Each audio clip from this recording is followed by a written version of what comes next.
पुर्तगालियों की फतह, चर्च और धर्माधिकार। सन 1502 ईस्वी में वास्को डिगामा के पुर्तगाल वापस लौटने के बाद वास्को डिगामा के चाचा विंसेंट की अरबी जहाज लूटने के प्रयास में मृत्यु हो गई। कालीकट के जमोरिन ने मौका पाकर कोचीन में पुर्तगाली अड्डों पर हमला करके उन पर कब्जा जमा लिया।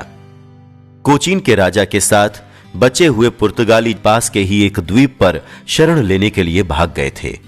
खुशकिस्मती से उसी वक्त अफोंसो डी अल्बुकर्क के नेतृत्व वाली पुर्तगाली जहाजों की एक टुकड़ी उनकी मदद को आ पहुंची। अल्बुकर्क के जहाजों ने कोचीन की फैक्ट्री पर दोबारा कब्जा हासिल कर लिया। इस दफा कोचीन पर पुर्तगालियों ने एक किला बनाने की शुरुआत कर दी।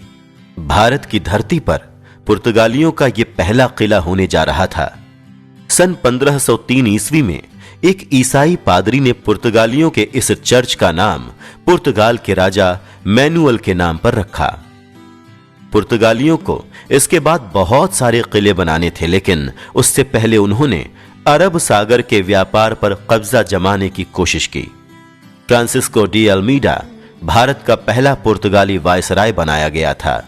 हालांकि अल्मीडा एक सैनिक था, पर साथ ही वो बहुत ही चतुर शासक और नीतिकार भी था। उसने देखा कि यदि वो भारत के सबसे बड़े हिंदू साम्राज्य विजयनगर से दोस्ती कर ले तो वो भारत के मुस्लिम राज्यों और व्यापारियों पर काबू पा सकता है। अल्मीडा की इस नीति को उसके उत्तराधिकारी अफोंसो डी अल्बुकर्क द्वारा बेहतरीन तरीके से इस्तेमाल किया गया। अल्बुकर्क ने भारत के गवर्नर की पदवी ग्रहण की थी। गवर्नर बनते ही अल्बुकर्क ने सबसे पहले अरब सागर के व्यापार पर कब्जा जमाने के लिए रणनीति बनाना आरंभ कर दिया। इसी दिशा में आगे बढ़ते हुए उसने सबसे पहले गोवा के बंदरगाह पर कब्जा जमाने की योजना बनाई। इस योजना में उसको हिंदू लड़ाके तिमोजा और उसके साथियों का सहयोग मिला। सन 1509 में भारत के गवर्नर बने अल्बुकर्क को ही वास्तव में भारतीय पुर्तगाली साम्राज्य का नीति निर्माता कहा जाता है। जब अल्बुकर्क पुर्तगाली गवर्नर बना तो उस समय गोवा के बंदरगाह पर बाजीपुर के आदिल शाही सुल्तान यूसुफ आदिल शाह का कब्जा था। यूसुफ आदिल शाह को एक बहुत ही शक्तिशाली शासक माना जाता था। सन 1510 में अल्बुकर्क 20 जहाजों का जत्था लेकर गोवा फतह करने के लिए कोचीन से निकला। अल्बुकर्क को सूचना मिली थी कि गोवा की रक्षा में केवल 200 तुर्की लड़ाके मौजूद हैं। हनोवर में तिमोजा अपने जहाजों के साथ गोवा जा रहे अल्बुकर्क से मिल गया। फरवरी के महीने में वो गोवा की मंडोवी नदी के मुहाने पर पहुंचा और गोवा पर आक्रमण कर दिया। अलीपुर की सेना ने बिना ज्यादा मुश्किल का सामना करते हुए गोवा पर आसानी से कब्जा जमा लिया। इस प्रकार गोवा पुर्तगाल के अधिकार में आ गया और अल्बुकर्क गोवा के नए राजा के तौर पर स्थापित हो गया। लेकिन जल्द ही यूसुफ आदिल शाह गोवा पर वापस कब्जा जमाने के लिए लौटे। 15 मई 1510 ईस्वी को यूसुफ आदिल शाह 60,000 सैनिकों की फौज लेकर गोवा के द्वीप पर पहुंचे और उस पर वापस अधिकार जमा लिया। अपनी सेनाओं को हारते हुए देख अल्बुकर्क ने गोवा से भागने में ही अपनी भलाई समझी, लेकिन अल्बुकर्क ने गोवा से भागते समय भी वहां के मुस्लिम निवासियों की निर्मम हत्या कर दी और उनके बच्चों को धर्म परिवर्तन के लिए अपने साथ ले गया। मॉनसून के चलते मौसम खराब होने की वजह से गोवा से कुछ दूर पंजीम में अल्बुकर्क ने शरण ली। यहां कुछ दिन रहने के बाद गोवा से दक्षिण में 80 किलोमीटर दूर अल्बुकर्क को कुछ पुर्तगाली जहाज दिखाई दिए। इन पुर्तगाली जहाजों को इकट्ठा करके अल्बुकर्क ने 28 जहाजों का एक बेड़ा तैयार किया। इस बेड़े के साथ नवंबर सन 1510 में अल्बुकर्क वापस गोवा पर कब्जा करने के लिए लौटा। हिंदू लड़ाके तिमोजा ने भी भारी संख्या में लड़ाकों के साथ पुर्तगाली सेना का साथ दिया। इस वक्त तक बीजापुर के सुल्तान यूसुफ आदिल शाह का निधन हो चुका था। उनकी जगह तख्त पर बैठने वाला सुल्तान इस्माइल आदिल शाह एक शिशु था। गोवा से सुल्तान की अधिकतर सेना लौट चुकी थी और केवल 8,000 सैनिक बाकी थे। पुर्तगाल और सुल्तान की सेनाओं के बीच हुए संघर्ष में पुर्तगाली सेना विजयी रही। इस युद्ध में 40 पुर्तगाली मारे गए तो वहीं 6,000 मुस्लिम भी मौत का शिकार हो गए। गोवा को जीतने के बाद अल्बुकर्क ने गोवा के किले को दोबारा से बनवाना शुरू किया। गोवा पर फतह हासिल करने के बाद गोवा शहर पुर्तगालियों का नया ठिकाना बन गया, लेकिन पुर्तगालियों ने शहर के अधिकतर प्रशासन को हिंदू अधिपति तिमोजा के हवाले कर दिया। पुर्तगालियों का गोवा पर अधिकार यूरोप के लिए एक बहुत बड़ी जीत थी। सिकंदर महान के बाद किसी यूरोपीय शासक द्वारा भारतीय जमीन पर यह पहला कब्जा था। गोवा पर कब्जा करने के बाद पुर्तगाल की पूर्व में शक्तियां और प्रभाव कई गुना बढ़ गए, क्योंकि गोवा दुनिया के सबसे अच्छे बंदरगाहों में से एक था। गोवा का बंदरगाह मॉनसून से सुरक्षित था और आक्रमण के दौरान भी इसकी सुरक्षा करना आसान रहता था। अपने शक्तिशाली जहाजों के साथ पुर्तगाली भारत के पश्चिमी तट पर मौजूद व्यापार पर आसानी से कब्जा जमा सकते थे। अब इस क्षेत्र से गुजरने के लिए जहाजों को पुर्तगाल की अनुमति लेना आवश्यक हो गया था। पुर्तगालियों ने भी इस स्थिति का पूरा फायदा उठाया। पुर्तगाल जहाजों को गुजरने के लिए अनुमति देने के बदले में मसालों और घोड़ों की मांग करता था। अल्बुकर्क ने देखा था कि भारत में अच्छी नस्ल के अधिकतर घोड़े पर्शिया से मंगाए जाते हैं। उसे ये बात भी अच्छी तरीके से मालूम थी कि भारत में जमीनी लड़ाई जीतने के लिए अच्छे नस्ल के घोड़े और घुड़सवार बेहद जरूरी हैं। इसके साथ ही उसने योजना बनाई कि वो इन घोड़ों को अपने राजा की सेवा में पुर्तगाल भी भेजेगा। उस समय भारत के लगभग सभी साम्राज्य अच्छे घोड़ों को भारत के पश्चिमी तट के जरिए ही पर्शिया से मंगाते थे। अल्बुकर्क ने एक आदेश जारी किया जिसके तहत घोड़े लेकर आ रहे सभी जहाजों को वो अपने कब्जे में ले लेता था। इन जहाजों से घोड़ों को उतारकर उसने कुआं के बाजारों में बिकवाना शुरू कर दिया। घोड़ों के व्यापार में भारत में पुर्तगालियों को खूब मुनाफा हुआ। एक समय तो गोवा के राजस्व का आधा हिस्सा घोड़ों के व्यापार से ही आ रहा था। घोड़ों के व्यापार पर कब्जा जमाकर कूटनीतिक फायदा उठाने की रणनीति भी अल्बुकर्क ने बनाई। आदिल शाही सुल्तान और विजयनगर के राजा दोनों ही घोड़ों की खरीद पर अपना अधिकार स्थापित करना चाहते थे। इसके लिए उन्होंने गोवा में अपने संदेशवाहक भेजे।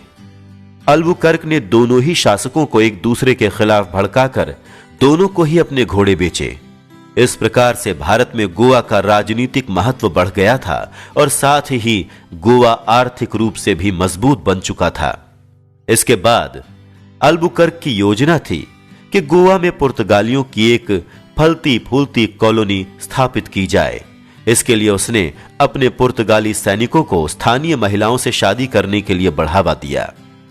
पुर्तगाली सैनिक इन महिलाओं से शादी करके उनका धर्मांतरण करके उन्हें ईसाई बना लेते थे और इस प्रकार उनके बच्चे भी ईसाई होते थे। कई महिलाओं ने धर्मांतरण को चुनने के बजाय आत्महत्या करना बेहतर समझा, लेकिन कई महिलाएं मौत के डर से धर्मांतरण कर शादी करने को राजी हो गईं। हालांकि पुर्तगाल के कब्जे के दौरान गोवा में ईसाई लोगों को ही प्राथमिकता दी जाती थी, लेकिन इस दौरान हिंदुओं को भी अपने धार्मिक कार्यों को करने से रोका नहीं गया।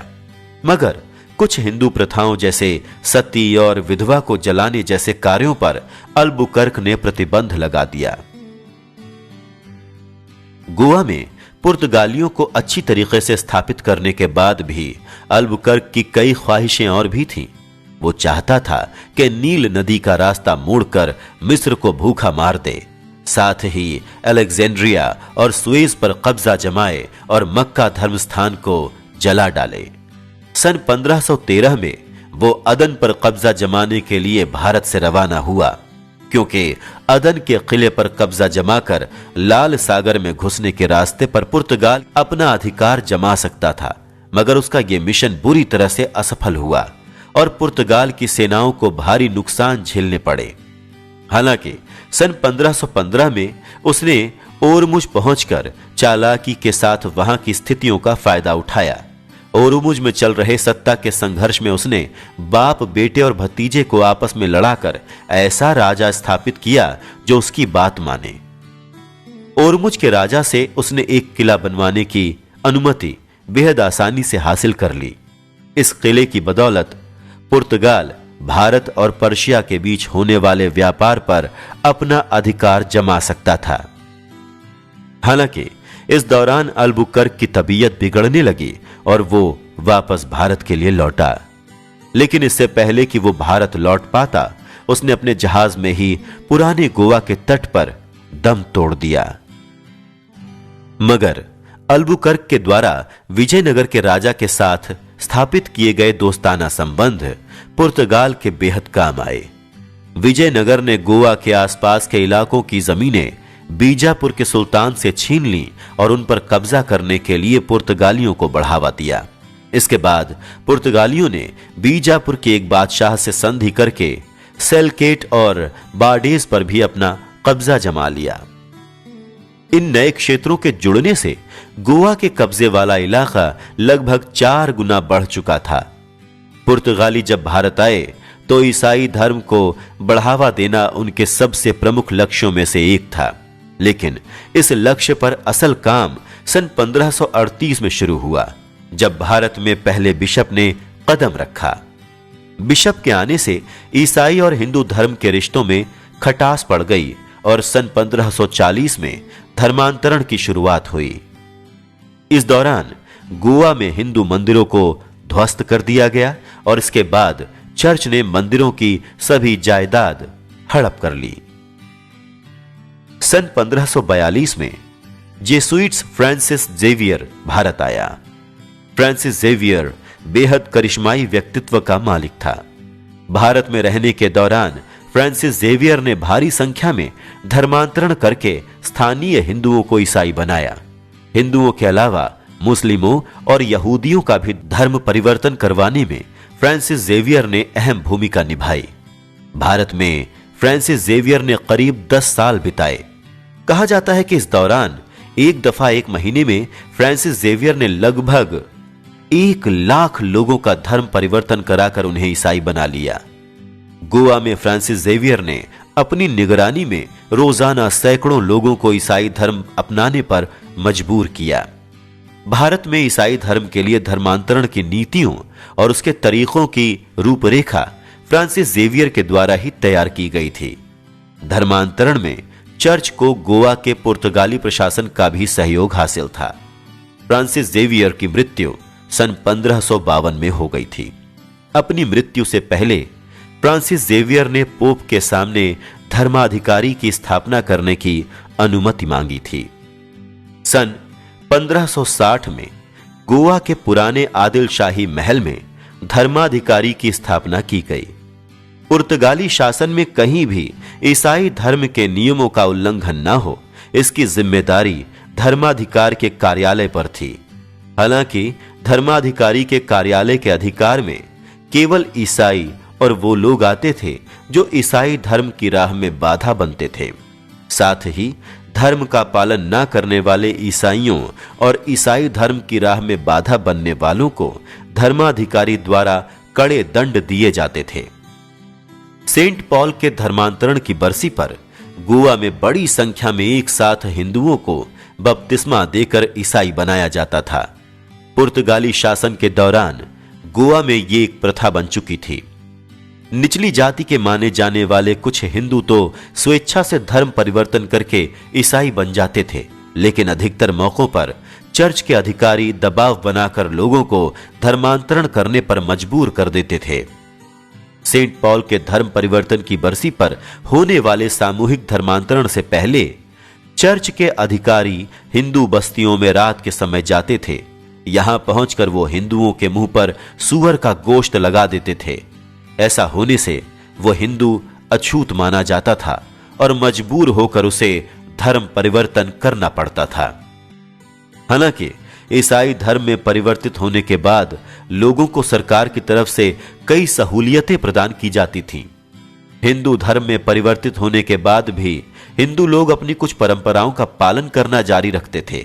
ऐसा करने पर धर्माधिकारी का कार्यालय सख्त रवैया अपनाता था। धर्माधिकारी की नजर में गैर ईसाई परंपराओं का पालन करना एक अपराध था। बिना नमक के चावल पकाने पर, गोश्त खाने से मना करने पर और मृत्यु भोज के आयोजन करने पर सख्त सजाओं का नियम था। हिंदू धर्म की परंपराओं को कुचलने के लिए पुर्तगाली पादरियों ने हर संभव प्रयास किए। मुंबई के उत्तर में मौजूद बेसिन फोर्ट की बेसिन क्रीक में हर वर्ष हिंदू परंपरा के अनुसार लोग पूजा करने और नहाने आते थे। पुर्तगाल के पादरियों ने साजिश के तहत बेसिन क्रीक को जाने वाले रास्ते पर क्रॉस के चिन्ह चुनवा दिए। ये देखकर हिंदू श्रद्धालु पास की ही झील में नहाने के लिए जाने लगे, तो किले के कमांडर से कहकर उन्हें वहां से भगा दिया। इतने से भी संतुष्ट न होने पर पुर्तगालियों ने झील के मंदिर को ध्वस्त करके वहां मौजूद मूर्तियों को भी नष्ट कर दिया। इसके बाद उन्होंने एक गाय को कटवाकर उसके खून को पूरी झील में फैला दिया। पुर्तगालियों के उत्पीड़न के बावजूद गोवा की जनसंख्या में अधिकतर भारतीय ही शामिल थे। वहीं भारतीय जनसंख्या में हिंदू और धर्मांतरण के बाद ईसाई हुए लोग शामिल थे। कहा जाता है कि हर साल लगभग 2000 पुर्तगाली भारत के लिए निकलते थे, लेकिन कहा जाता है कि 100 में से केवल एक ही पुर्तगाली भारत में जिंदा पहुंच पाता था। इसके कई कारण थे। एक तो पुर्तगाल से लेकर भारत का समुद्री रास्ता बेहद खतरनाक था और कई यात्री सफर के दौरान ही दम तोड़ देते थे। इसके अलावा भारत की परिस्थितियों में ढलना पुर्तगाल के नागरिकों के लिए आसान नहीं था। हालांकि जो पुर्तगाली नागरिक भारत आकर अपने आप को स्थापित कर लेते थे, उनके सामने भारी संख्या में संपत्ति और धन जुटाने का अवसर खुल जाता था। 16वीं शताब्दी की समाप्ति होने पर पुराने गोवा की जनसंख्या लगभग 75,000 थी। इसमें से केवल 2000 लोग ही पुर्तगाली, यूरोपीय या मिश्रित जाति के थे। भारत में आकर भले ही पुर्तगालियों के लिए धन और संपत्ति जुटाना आसान होता था, परंतु यहां जीवन उनके लिए कठिन था। इसी वजह से ज्यादातर पुर्तगाली भारत आने में हिचकते थे। पुर्तगाल से भारत आने वाली महिलाओं की संख्या भी बेहद कम थी और सम्मानजनक परिवारों की महिलाओं की संख्या उससे भी कम। इसीलिए भारत आने वाले पुर्तगाली अक्सर अपने साथ रखैलों को ले आते थे। लगभग एक सदी तक भारतीय महासागर में पुर्तगालियों का एक छत्र राज चलता रहा। भारतीय महासागर में अपनी पकड़ को और मजबूत करने के लिए पुर्तगालियों ने एक अनुमति पत्र जारी किया। इस अनुमति पत्र को कारताज कहा जाता था और इस पत्र के धारक जहाज को भारतीय महासागर से गुजरने की अनुमति होती थी। अपनी ताकतवर जल सेना की मदद से कारताज की सिस्टम को पुर्तगालियों ने बेहद प्रभावशाली तरीके से लागू किया। कारताज के बिना भारतीय महासागर में आने जाने वाले जहाजों को पुर्तगाली नौसेना जब्त करके उन पर लदे माल को अपने अधिकार में ले लेती थी। भारत में गोवा के जरिए राज कर रहे पुर्तगाल को सबसे कड़ी चुनौती कालीकट से मिली। कालीकट के जमोरिन ने कुशल नौसैनिक कमांडरों के वंश कुंजली मरक्कर के साथ मिलकर पुर्तगालियों के दांत खट्टे कर दिए थे। कुंजली मरक्कर स्थानीय मुस्लिम थे जिन्हें मोपला कहा जाता था। ये स्थानीय मुस्लिम काफी समृद्ध माने जाते थे। अरबी मुसलमानों के कालीकट से चले जाने के बाद इन लोगों ने जमोरिन के सामने अपनी सेवाएं पेश की। कुंजली मरक्कर कालीकट की नौसेना के एडमिरल और कमांडर बनकर पुर्तगाल को चुनौती देने के लिए तैयार हो गए। लेकिन इसी दौरान पुराने जमोरिन की मृत्यु हो गई और उनकी जगह स्थापित हुए नए जमोरिन ने पुर्तगालियों के साथ दोस्ताना संबंध स्थापित करने की कोशिश की। लेकिन जल्द ही पुर्तगालियों ने संधि की शर्तों का उल्लंघन करना शुरू कर दिया। इसके बाद सन 1522 में नए जमोरिन की मृत्यु हो गई। उनके उत्तराधिकारी बने नए जमोरिन ने मरक्कर के साथ मिलकर पुर्तगाल पर आक्रमण कर दिया।